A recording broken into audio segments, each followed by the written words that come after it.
ओम नमः शिवाय। सभी भक्तों को जय श्री राम।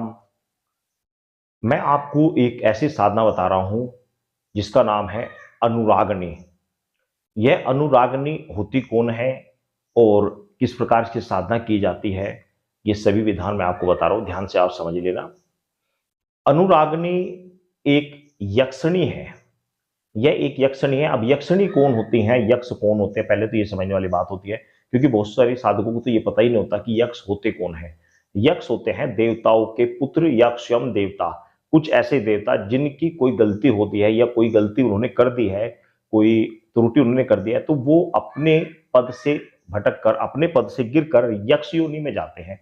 और उनके उद्धार का जरिया होता है, वो सिर्फ ये होता है कि जब तक वो किसी मनुष्य का उपकार नहीं कर देते तब तक उन्हें उस यक्ष योनि से उद्धार नहीं हो पाता, उस यक्ष योनि से उन्हें मुक्ति नहीं मिलती। मुक्ति पाने के लिए उन्हें किसी न किसी मनुष्य का उपकार अवश्य करना पड़ता है। तो इसलिए यक्ष और यक्षिणी बहुत शीघ्र सिद्ध हो जाते हैं, बहुत जल्दी सिद्ध हो जाते हैं। लेकिन साधक एक गलती कर बैठता है कि जब इनके रूप को देखता है, स्वप्न में जब इनके रूप को देखता है तो वो मोहित हो जाता है और वह काम वासना से वेल हो जाता है, जिसके कारण ये शक्ति आकर भी बड़ी शीघ्र चली जाती है।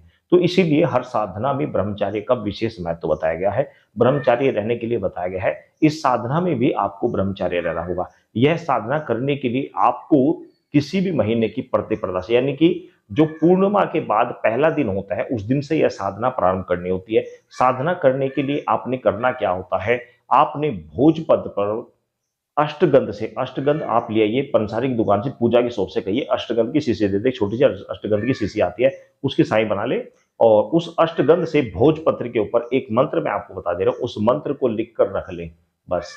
और एक लाल चौकी बना, एक चौकी के ऊपर, जिस तरह चौकी है, चौकी के ऊपर लाल कपड़ा बिछा ले, उसके ऊपर फूल बिछाकर इस भोजपत्र को आपको रख लेना है बस। इसके अलावा कुछ भी नहीं करना। आपने क्या करना है, एक मंत्र मैं आपको बता रहा हूं, आपको यह मंत्र सुबह, दोपहर और शाम तीनों समय आपको यह मंत्र जपना है। मंत्र की संख्या रहेगी सिर्फ और सिर्फ 1100। 1100 बार इस मंत्र को आपको जपना है। इस प्रकार यह 15 दिन आपको यह मंत्र जपना है। यह मंत्र आप लगातार, जब आप पूर्णिमा के बाद प्रतिपदा से यह मंत्र प्रारंभ करेंगे तो यह मंत्र आपको अमावस्या तक जपना है। अमावस्या जिस दिन आएगी उस दिन आपको दिन में भी जपना है और रात्रि में भी जपना है। फिर अमावस्या से रात्रि में जपकर आपको यह 15 दिन रात में जपना है। इसी प्रकार रात्रि में शाम के समय जपना, रात के 12 बजे जपना और फिर सुबह जपना, सूर्य उदय होने से पहले, शाम को सूर्यास्त होने के बाद। इस प्रकार 15 दिन दिन में और 15 दिन रात्रि में आपको जपना है।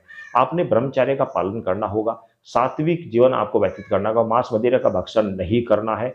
सिर्फ और सिर्फ इस मंत्र का 11 माला आपको जाप करना है। माला आप रुद्राक्ष ले लीजिए, कोई सी भी माला लीजिए, बड़ा ही चमत्कारी प्रयोग है, इसको आप करें। इसमें किसी प्रकार की कोई मिठाई रखने की जरूरत नहीं, कोई धूप देव जलाने की आवश्यकता नहीं। बस आप सुगंधित पुष्प वहां रखिए और हो सके तो इत्र छिड़क दीजिए, चमेली आदि का इत्र आप वहां पर छिड़क दीजिए और वह भोजपत्र के ऊपर केवल और केवल नाम लिखकर आपको रखना है बस। ये करना है आपको और आपने मंत्र जपना प्रारंभ कर देना है।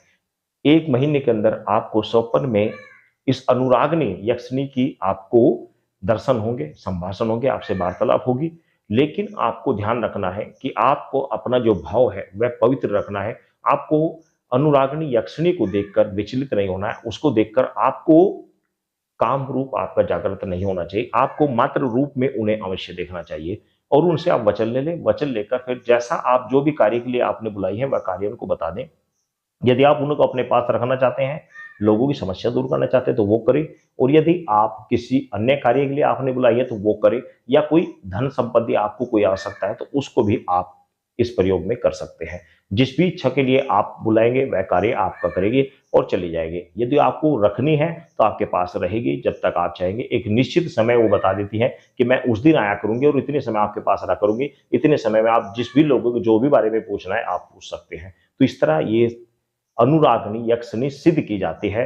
अब मैं आपको मंत्र बता दे रहा हूं, पहले मंत्र आप ध्यान से सुन लें। ओम ह्रीम अनुरागनी मैथुनी प्रिय स्वाहा। ओम ह्रीम अनुरागनी मैथुनी प्रिय स्वाहा, यह मंत्र है। इस मंत्र को आप जाप करें, जप कर इसे आप इससे सिद्धि प्राप्त करें और जो भी आपकी इच्छा हो, जो भी जिस भी अभिलाष को रखते हुए आप सिद्धि करना चाहते हैं उसमें आपको अवश्य सफलता प्राप्त होगी, आपकी मनोकामना अवश्य पूरी होगी। लेकिन श्रद्धा विश्वास के साथ और गुरु के सानिध्य में साधना को करें। सभी भक्तों को जय श्री राम।